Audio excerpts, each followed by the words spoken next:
Hello students, आज हम लोग जो आपके सामने फिर से एक नए वीडियो के साथ उपस्थित हैं और 8th क्लास के बच्चों की डिमांड थी कि सर हमारी बुक का आप वीडियो बनाइए, हमें क्वेश्चन समझाइए। और फैक्टराइजेशन का एक बेहद इंटरेस्टिंग टॉपिक इस समय चल रहा है, तो बच्चों ने कहा कि सर इसको एक बार यदि वीडियो में आप बना करके हमें समझा देंगे तो हम बार बार देख करके इस चीज को समझ सकते हैं, जो कि क्लास में पॉसिबल नहीं है।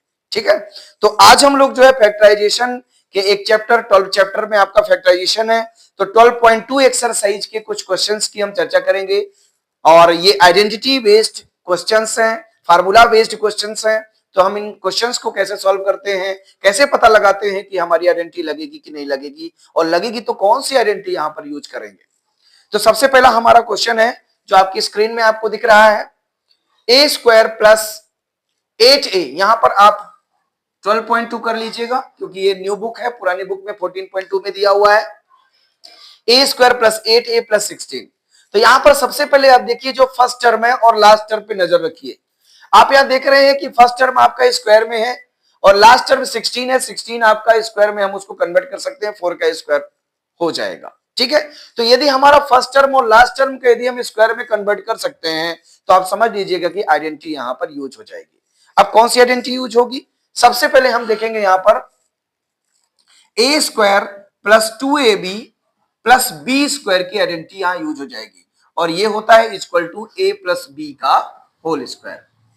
क्लियर है ना, ये हमारा क्वेश्चन का बेस है, ये आइडेंटिटी ये क्वेश्चन के हिसाब से है और आंसर हमारा इस फॉर्म में आएगा। ठीक है ना, तो सबसे पहले हमें यहां पर ए और बी की वैल्यू को आइडेंटिफाई करना है कि ए की वैल्यू क्या है और बी की वैल्यू क्या है। कैसे करेंगे, सबसे पहले हमारा फर्स्ट टर्म है ए स्क्वायर, तो यहां भी ए स्क्वायर ही लिखा हुआ है, स्क्वायर पहले से लगा हुआ है। और आप लास्ट वाले टर्म में देख लीजिए, आप बी स्क्वायर लिखा तो बी की जगह यहां पर हम 16 को लिख सकते हैं 4 का स्क्वायर। तो यहां पर ए की वैल्यू ए हो गई और बी की वैल्यू क्या हो गई, 4 हो गई जब हम इसको कंपेयर करेंगे। और प्लस का टर्म हमारा 2ab, तो ए हमारा मिल चुका है ए और बी हमारा मिल चुका है 4, तो यहां पर हम पुट अप कर देंगे। तो आपका बन गया A square plus 2ab plus B square, इसका मल्टीप्लाई करेंगे तो 4 2 8a, जो कि आपके क्वेश्चन में लिखा हुआ है मिडिल टर्म। ठीक है, तो आप देखेंगे स्टूडेंट्स कि हमारा ये क्वेश्चन आइडेंटिटी के अकॉर्डिंग बन चुका है और हमारा जो आंसर आएगा ये इस फॉर्म में आएगा। तो ब्रैकेट में क्या लिखा हुआ है, ए, तो ए की वैल्यू क्या है, यहां पर ए है, और प्लस बी की वैल्यू क्या है, यहां पर 4 है, तो ए प्लस 4 का होल स्क्वायर, ये आपका आंसर हो जाएगा।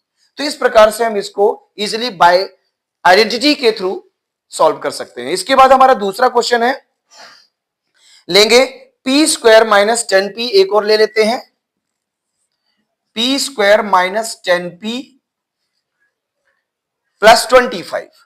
अब देखेंगे स्टूडेंट्स, यहां भी हम देख रहे हैं कि यहां पर पहला टर्म आपके स्क्वायर में है और लास्ट टर्म को भी हम 5 का स्क्वायर बना सकते हैं, पक्का आइडेंटिटी लग जाएगी। बट यहां पर माइनस साइन है तो हमारी आइडेंटिटी लगेगी A square minus 2ab plus B square. इसकी आइडेंटिटी क्या होती है, ए माइनस बी का होल स्क्वायर। क्लियर है ना, तो ये क्वेश्चन का फॉर्म है और ये आपके आंसर का फॉर्म होगा। तो यहां पर हम देखेंगे स्टूडेंट्स, ए स्क्वायर की जगह यहां पर पी स्क्वायर है, तो ए की वैल्यू क्या मिल गई आपको, पी मिल गई, माइनस 2, यहां पर देखेंगे लास्ट वाले टर्म को बी स्क्वायर है तो यहां पर 5 का स्क्वायर बना लेंगे। सबसे पहले फर्स्ट और लास्ट पे हम करेंगे, ठीक है ना। अब इसके बाद -2ab, तो 2 इंटू ए की वैल्यू यहां पर क्या हो गई है, पी, और बी की वैल्यू अब भी हमने 5 बना ली है, तो 5 2 10p, देखिए माइनस का 10p आपके क्वेश्चन में भी लिखा हुआ है, तो यहां पर वो ऑटोमेटिक बैलेंस करेगा। तो हमारा आंसर क्या आ जाएगा, a माइनस बी का होल स्क्वायर। तो a की जगह हम क्या यूज करेंगे, p माइनस बी की जगह क्या यूज करेंगे, 5, तो p माइनस 5 का होल स्क्वायर, ये आपका आंसर हो जाएगा। ठीक है ना, तो इस प्रकार, तो ये हमारा आंसर हो जाएगा p माइनस 5 का होल स्क्वायर।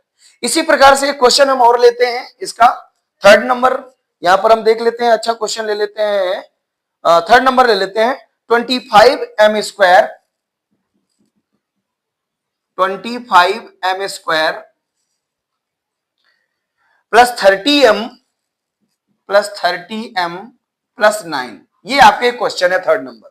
अब हम देखेंगे यहां पर भी फर्स्ट टर्म का भी स्क्वायर हो जाएगा, यहां पर भी 9 को 3 का स्क्वायर लिख सकते हैं। तो यहां पर आइडेंटिटी लगेगी ए स्क्वायर, यहां पर बीच में देखेंगे प्लस का 2ab और प्लस का बी स्क्वायर, ये आइडेंटिटी होती है ए प्लस बी का होल स्क्वायर। आप लोग बार बार आइडेंटिटी लिखिएगा क्योंकि बार बार आइडेंटिटी लिखने से आपको आइडेंटिटी भी लर्न हो जाती है, इसका बेनिफिट मिलता है। ठीक है ना, तो यहाँ पे देखेंगे स्टूडेंट्स, यहाँ पर a का स्क्वायर, तो यहाँ पर सिर्फ m का स्क्वायर लिखा है, 25 का स्क्वायर नहीं लिखा हुआ है। तो आपको यहाँ पर होल स्क्वायर बनाना है, तो 25m स्क्वायर लिख सकते हैं हम लोग, 5m का होल स्क्वायर।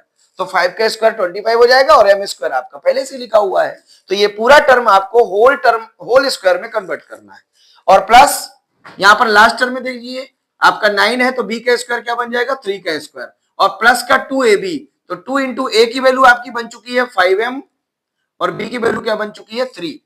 तो ये आपका पूरा आइडेंटिटी में फिट हो गया। अब यहां पर देखेंगे स्टूडेंट्स, आपका जो आंसर आएगा a प्लस बी का होल स्क्वायर में, तो a आपका बन चुका है 5m प्लस b आपका बन चुका है 3, तो इसका होल स्क्वायर आपका क्या हो जाएगा, आंसर हो जाएगा। इसी प्रकार से क्वेश्चन हम और लेते हैं, बहुत इंपॉर्टेंट क्वेश्चन है ये एग्जाम के पॉइंट ऑफ व्यू से। आपका 7 नंबर क्वेश्चन है, बाकी आप लोग सॉल्व कर लीजिएगा, एज इट इज है, एकदम सेम है। यहां पर लिखा है l प्लस m का होल स्क्वायर माइनस 4lm, बहुत इंपॉर्टेंट क्वेश्चन है। तो सबसे पहले हमें क्या करना है, इसको आपको हिंट में भी दिया हुआ है, इसको सबसे पहले हमें क्या करना है, एक्सपेंड करना है, फैलाना है, मतलब आपको इसकी आइडेंटिटी लगाकर इसको ओपन करना है। तो यहां पर आइडेंटिटी क्या लगेगी, यही वाली आइडेंटिटी लगेगी, अब ये उल्टा लग जाएगी, a प्लस बी का होल स्क्वायर। तो a प्लस बी का होल स्क्वायर को हम इस तरह से तोड़ेंगे, a square plus 2ab plus B square में। तो चलिए इसको हम तोड़ देते हैं। तो ये हो जाएगा a प्लस बी का होल स्क्वायर क्या होता है, a स्क्वायर, तो यहाँ पर a की वैल्यू क्या है l, a square plus 2ab, तो 2 इंटू a मतलब l और b मतलब m, ठीक है, और प्लस का क्या होता है b स्क्वायर, तो यहाँ पर b की वैल्यू क्या है m, तो m स्क्वायर और माइनस 4lm आपका एज इट इज लिखा रहेगा। हमने इसको एक्सपेंड कर दिया, a square plus 2ab plus B square में minus 4lm as it is लिखा हुआ है, ठीक है। अब इसको हम क्या करेंगे students, l square plus 2lm plus m square और माइनस 4lm, क्लियर है ना। अब देखेंगे स्टूडेंट्स कि आपका ये जो टर्म है 2lm और ये 4lm, ये लाइक टर्म है, एक जैसे टर्म है, तो इनको हम प्लस माइनस कर सकते हैं। तो प्लस के 2 में माइनस का 4 माइनस करेंगे तो कितना आ जाएगा, माइनस का 2, तो ये हो जाएगा l स्क्वायर माइनस 2lm और ये हो जाएगा प्लस का m स्क्वायर, क्योंकि यहां माइनस का साइन बड़ा है तो आपका माइनस साइन आएगा, ठीक है ना। अब इसके बाद स्टूडेंट्स यहां पर एक आइडेंटिटी और लग गई, a square minus 2ab plus B square.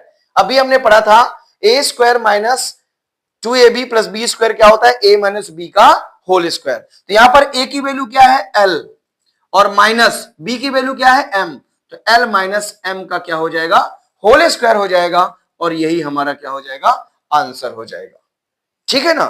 Pouch